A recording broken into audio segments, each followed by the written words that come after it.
It's Friday afternoon. You are about to put your feet up, have your first glass of wine for the weekend, and, well, here we are being told more lies. But these lies were kind of the not so loud ones. You know, those are the ones, right? Those are the it's not the outrageous promises nobody believes. It's the calm ones, right? It's the reasonable ones, the ones that sound like exactly what the country needs to hear. And Mark Carney stood in front of Canadians when he had his minority government and told us he wanted a government that worked together, flawlessly. Work together, a kumbaya moment. Let's all dance around the fire and sing to the moon. A government that respected opposition voices, a government that would move beyond the dysfunction of governments past and be different this time. And after years of political division, that message landed with everybody, didn't it? Boy, oh boy, there we were. Even Pierre Poilievre was saying, yeah, we'll work with the government. People wanted to believe it. But now, now things have changed, haven't they? Now we're seeing something very different in a very short period of time, because within days, yes, just days of securing absolute total power, we are watching the opposite unfold. Not cooperation, not unity, not collaboration, absolute control. Exactly what he thirsted for. And today, we're going to walk through exactly how all of this happened, why it matters more than most people realize, including the Liberati, and what it tells us about where the country is heading next. Let's tap into the truth. Welcome to Bakes on Things. Welcome back to Tap the Maple here on Bakes on Things. It's your Friday afternoon edition, and don't forget to like, subscribe, join the conversation down below. But let's start with what was actually being sold to us way back just a year ago as a minority government, because this wasn't just policy, it was positioning. Carney didn't campaign as a partisan warrior, at least he claimed not to. He didn't present himself as someone looking to dominate the political landscape. He presented himself as something far more appealing to Canadians. He tried to present himself as a stabilizer, a unifier even, a grown-up in the room, somebody who would eventually handle Donald Trump, put that to rest within a couple of months, and we all move on to a happy life here in Canada. And that message was echoed everywhere. Canada strong. Media voices, political insiders, commentators all had their elbows up. Everybody was flapping their wings, all floating the same idea. This wasn't just a liberal government we were forming. This was something bigger. This was a Canadian collective, Canada strong, a united government, a unity government. But here's the thing about unity. Something happened on the way to heaven. Unity isn't messaging. And so unity being structure, well, then it's not something you say, it's something you build. And if that's the case, you build it into the system. It means actually sharing the power, Mark. It means including opposition voices and their amendments and their changes. It means choosing cooperation even when it's inconvenient to you or your ideas. So the real question was never what Carney said, per se. It was always going to be, what does he do when he actually grasps the power he covets so dearly? And now we get to see that, because he's gone from a minority government to a majority government, which is what he coveted most. It's what he worked hardest on in the first year. Because if we talk about what actually happened here, we see the reality. This is where the story shifts from messaging itself to the mechanics of what actually happened. After the election, the Liberals sat just short of a majority. They had their 169 seats. He needed to stay nice, he needed to be nice, and he needed to play nice, because there was a opposition who could take him down. It was close, but not enough to fully control Parliament.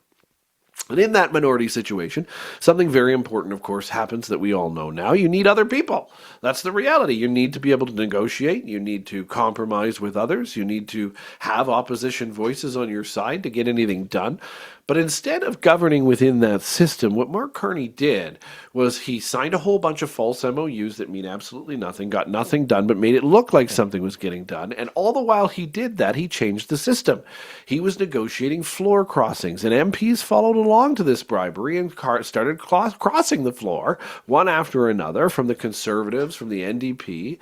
And with a combination of those defections and some by-election wins recently, the Liberals have now moved from 160 169 seats to 174. So when you ask what Mark Carney has accomplished, well, he's accomplished a majority. That's it. That's the only thing he's accomplished, and he did it through bribery.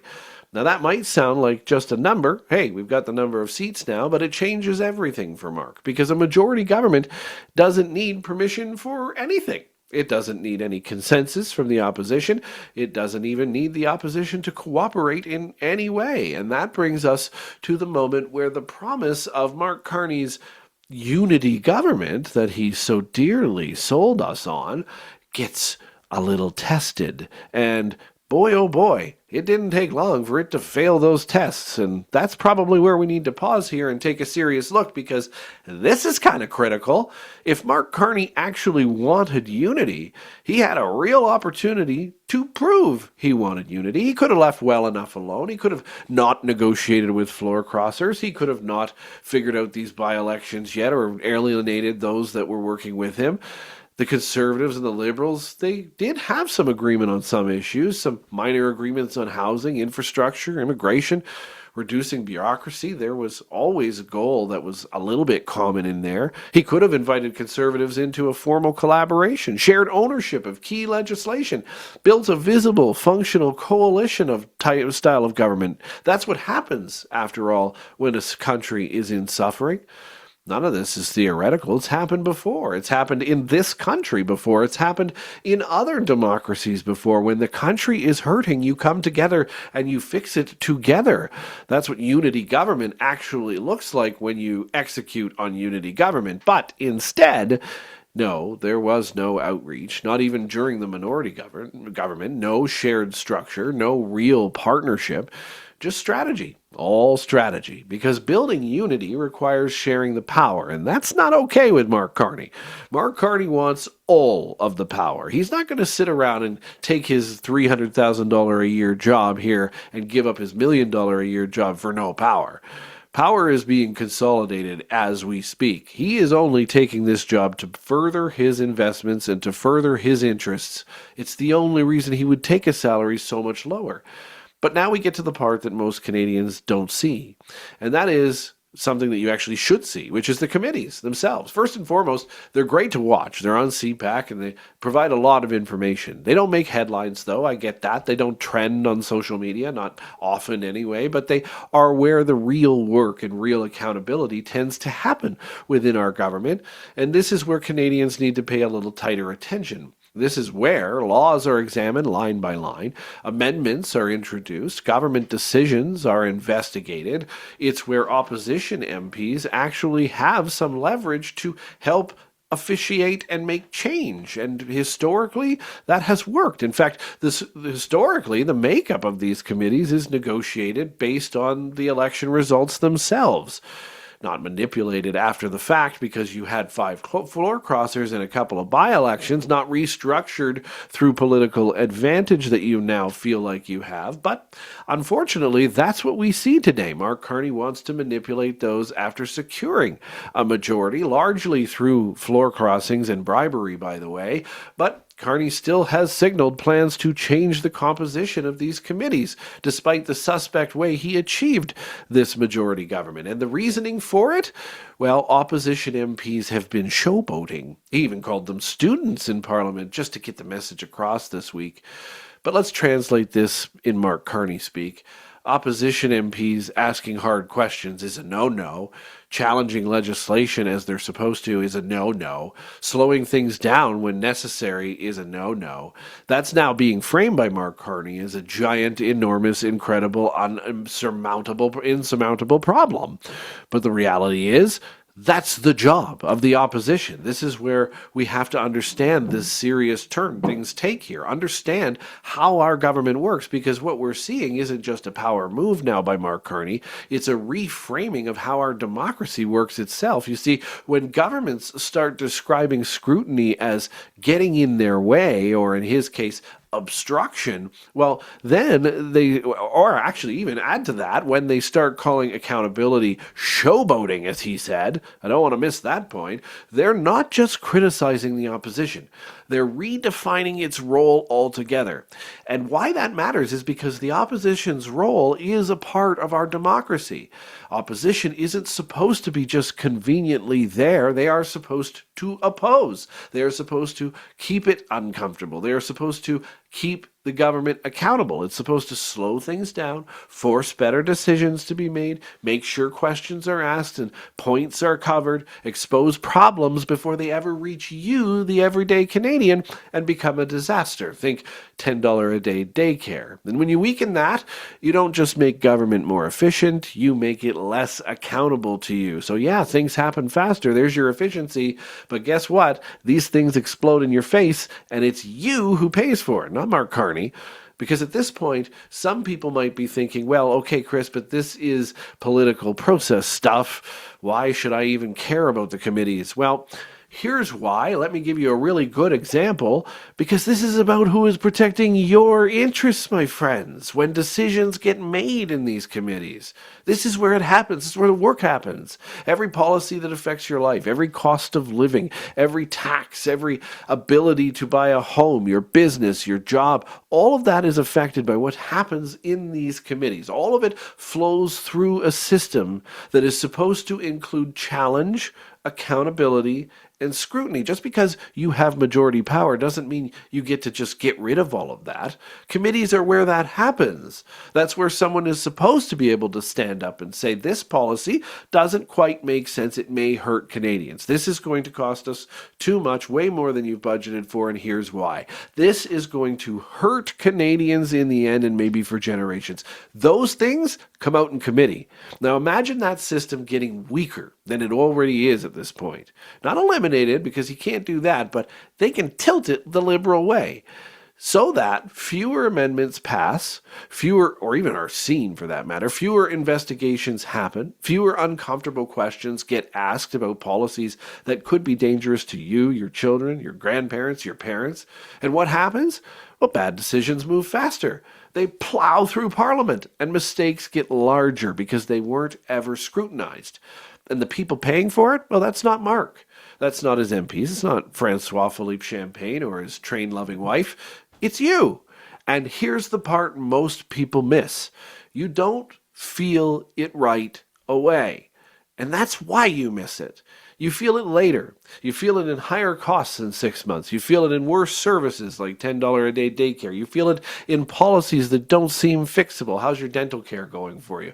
Because the system that was supposed to catch all of these problems was quietly weakened by deals that take the scrutiny and the accountability out.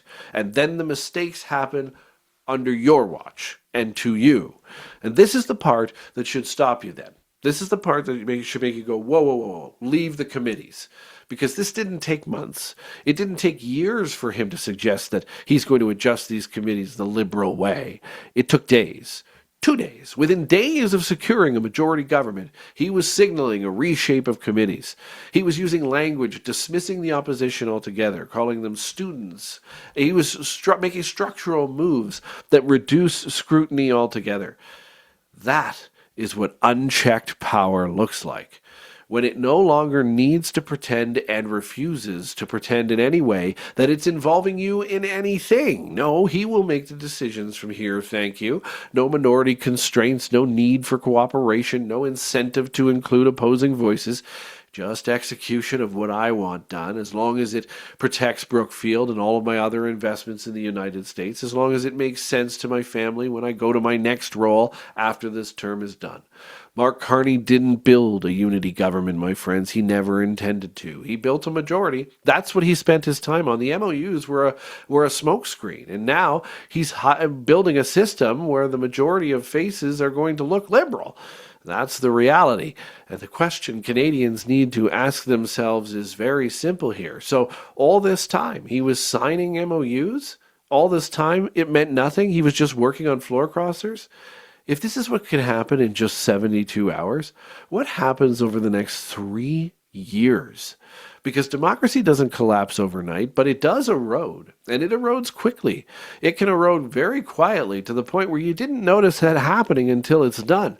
Procedure by procedure, decision by decision, and committee by committee, until one day you wake up and you realize that the debate in Parliament is gone, that the debate in committee is gone, that the debate in society may even be gone, the pushback is gone, and the outcomes, well, they were decided long before anyone got a say. That's how you tap into the truth. Don't forget to like, subscribe, join the conversation down below on all of this. This unity government, did you ever believe it for a second? I want to hear your thoughts. And don't forget to join us tomorrow morning for our Tap the Maple weekend edition, the Saturday edition, with our Sunday edition on Sunday morning as well. 2 new episodes over the weekend, and we'll see you on Monday as well. Until then, have yourselves a great weekend, and we will see you in the morning. Thanks for watching.